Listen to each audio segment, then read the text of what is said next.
Yani gerçekten bu hareketin 50 yıllık bir mücadele, 84'ten bu yana silahlı mücadele, binlerce bedel, binlerce kahramanca direniş, bir varoluşu gerçekleştirme gerçekliği, ama en önemlisi de dünkü tören bu hareketin bir önderlik hareketi oluşunun simgesiydi. Önderliğin vermiş olduğu 26 yıldan sonra önderliğin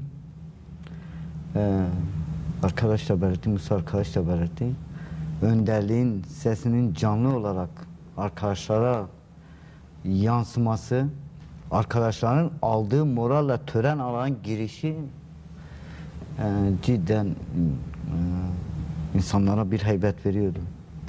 O duruşlar,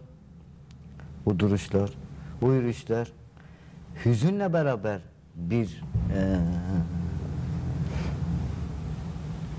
güç olmanın, yeniden bir başlangıcın verdiği moral bütünleşmişti orada. O topluma da yansıdı mı acaba? Yani toplumun tümü farklı çevrelerce farklı şekillerde duygularla ele alınmaya çalışılıyor ama bir güç de verdiğini söylüyorsunuz. Toplumsal yansıması nasıl acaba? Toplumsal yansıması yani şunu, yani bu hareket, yani önderliğin başlattığı bu hareket, yani birçok muğlaklık yarattırmaya çalışan çevreler de vardı. Evet. Dıştan bu çevreler. Bu muğlaklığı gideren dünkü duruştu. Aslında dünkü duruş bugünkü Erdoğan'ın konuşmasını getiriyor. Evet. Dünkü duruş, dünkü tören bugünkü Erdoğan'ın konuşmasını getiriyor. Yani birçok çevre bu süreci muğlaklaştırmak için, bu süreci sabote etmek için mücadele etti. Ama gelinen noktada tartışacağız ileride. Erdoğan'ın bugün yani açıklamasıyla, devlet adına açıklamasıyla, yani toplumsal varoluşu kabul etme noktasına getirdi. Evet. Önderlik 26 yıldır İmralı Koçluğu'nun 3. alan perspektifiyle bir mücadele yürütülüyor ortada. Özel Kürdistan, özelde Kürdistan, genelde Orta Doğu'da. Demokratik siyasal alanı güçlendirmeye çalışıyor. Demokratik siyasal alanın yolu açık olduğu oranda silah azamiye indirmeye çalıştı. Yani şimdi 99-2004 sürecine kadar böyle bir süreç. Yine 2015 kadar, 2012-2015'e kadar ki süreç var. Yani 93 ateşkesi var. Sürekli demokratik yaklaşım ve sürekli demokratik yolların açık olduğu 3. alanı güçlendirecek hamleler yaptı. Yani Türk devleti cidden bu adımları her dönem boşa çıkaracak hamlenin içerisine girdi. 2015 süreci aslında bu süreçle aynı. 2013-15 süreciyle bu süreç aynı. Yani önerilen şey aynı. Yani önderliğin ortaya koyduğu perspektif aynı perspektif. Değişen bir durum yok. Yani Türkiye bir olanak da tanıyor. Yani devletin demokratikleşmesi için toplumsal dönüşüm için Orta Doğu'da var olan halkların birlikte yaşam olanaklarının yaratılması için bir fırsat tanıyor. Bunun da en iyi kadroları Özgürlük Hareketi'nin kadrosu. Evet. Çünkü bu ideolojiyle gelişmişler. Bu ideolojiyle perçinleşmişler. Yıllardır bu ideolojinin bir neferidirler. Özde silah elinde olabilir ama ideolojik olarak demokratik bir toplumun inşası için mücadele eden gerillalar. Amaç bu zaten. Yani varoluşun gerçekleştiği bir gerçeklikti. 99'da da önderlik bunu söylüyor. Biz Kürt varoluşunu gerçekleştirdik. Yani artık hiç kimse Kürt halkını inkar edemez. Bu bir gerçekti, bir realiteydi. Bir realiteydi. Ama Kürt halkının kendi demokratik siyasal anlamda ifadesinin önünde engeller var. Hukuksal anlamda, siyasal anlamda bunun önündeki engellerin kaldırılması noktasında mücadele var.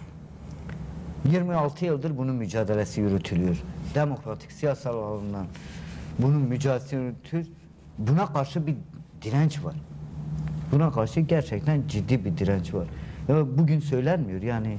Evet, yapılan tören, yani silah yakma töreni bir ilktir. Fakat söylem, önderliğin söylemi, arkadaş da belirtti, savunmaların odağıdır, ana çerçevesidir.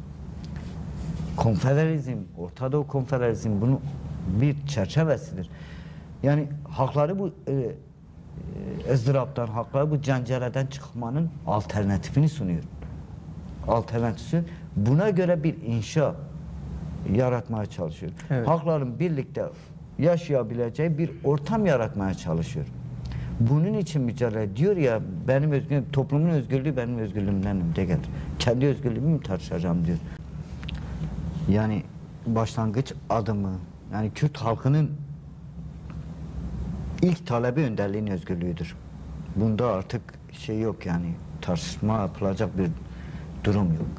Bunun da umut hakkıyla sağlanması gerektiği ifade ediliyor. Evet. İlk adımı budur. Ama onun dışında yani şu anda Türkiye Cumhuriyeti'nin mevcut kanun, anayasası bir bütün olarak aslında Kürt halkını reddine, hakların reddine dayanıyor. Bunu gelin. Yani şu anda bir bütün olarak ilk atacağı adım terörle mücadele yasasının kaldırılmasıdır.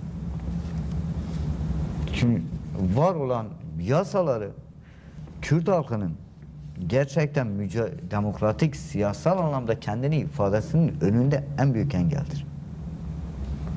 Siyasal anlamda mücadelesinin önünde engeldir. Yine Kürt kimliğinin,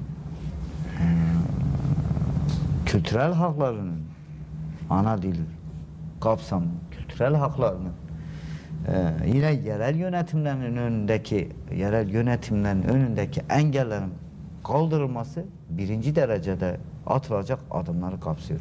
Ama öncelikle demokratik siyasal anlamların siyaset önündeki engelleri kaldırması lazım. Bu da nedir? Terörle mücadele yasası. Kaldıracak bunu. Bu kalktı mı? Bu kalktı mı? Zaten PKK kendi feshederek aslında bazı şeyi ortadan kaldırdı yani. Normalde olmayan bir örgüte örgüt davası açamazsın yani. Feshet. Bu noktada terörle mücadele yasasının ortadan kaldırılması, kültürel haklarının tanınması, siyasal kimliksel hakların tanınması, bu da kanun ve anayasal çerçeveye kavuşturulması gerekiyor. Bununla ilgili zaten tartışmalar olgunlaşmış. 26 yıldır orada önderlikle tartışma yürütüyor bu devlet. 26 yıldır dönem dönem diyelim. Çünkü sürekli kavuşum kanunu tartışıyor. Önderlik çerçeveye oturtmuş. Dolmabahçe'de var olan bir mutabakat var.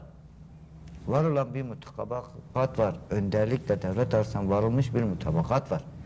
Bunun gerekleri yerine getirilmesi gerekiyor. Gereklerinin yerine getirilmesi lazım. Bu noktada sonra gidersin topluma. Toplum ne istiyor? Önce demokratik siyasal mücadele niyet. O zaman toplum karar versin ne istediğine. Ama yok, Türkiye'nin kanunları bugün sen siyaset yapmanın önünde engeldir. 10 binlerce siyasetçi bugün cezaevlerindedir. Binlercesi yurt dışında sürgündedir. 10 binlercesi, 100 binlercesi sürgündedir. Bu noktada nasıl bir siyaset alanı var? Hangi adımlar? Adımlar budur yani. Mevcut yasalarla mücadele edilse bile aynı sonuçla karşılaşma. Aynı sonuç yani bugün gidersen bu yani şimdi terörle mücadele yasasını ortadan kaldırmadığın sürece nasıl bir siyasal altyapıyı tasarruf edebilirsin ki? Tasarruf edemez.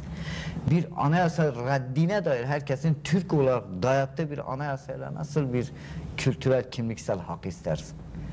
Tek resmi dilin Türkçe olduğunu kavratan bir anayasayla nasıl ana dilde eğitim ya da kültürel hak mücadelesi verebilirsin? Yok sayıyor yani. Evet sen dilde bunu dile getiriyorsun ama senin kanunun, anayasan hepsi buna karşı. Bu nettir. Mecliste bir milletvekili 2 kelime Kürtçe konuşuyor, mikrofonu kasıyor yani.